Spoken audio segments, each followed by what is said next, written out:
നേതാക്കന്മാരിങ്ങനെ പിച്ചും പേയും പറഞ്ഞിരുന്ന കേൾക്കുന്നവർക്ക് ബോറടിക്കും. കോമള, നീ ഇങ്ങനെ സാഹചര്യം മനസ്സിലാക്കാതെ സംസാരിക്കരുത്.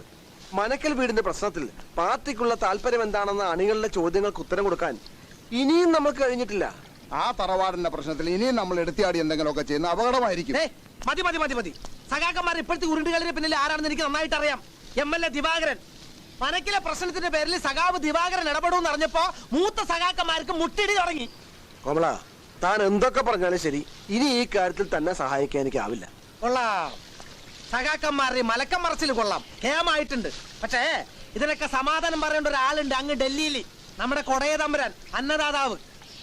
കേരളത്തിലെ സഖാക്കന്മാർക്ക് പ്രവർത്തിക്കാൻ ലക്ഷങ്ങളും കോടികളും വേണമെന്ന് പറഞ്ഞു ഒഴിഞ്ഞ ബക്കറ്റ് വെച്ച് നീട്ടുമ്പോഴേ അതിലേക്ക് കോടികൾ വലിച്ചെറിഞ്ഞു തരുന്ന പണമെന്ന സർവേശ്വരൻ സഖാവ് ഗോപാൽജി. മതി മതി മതിയോ, തനിക്ക് എന്താ വേണമെന്ന് വെച്ചാൽ ചെയ്തു കൂട്ട്.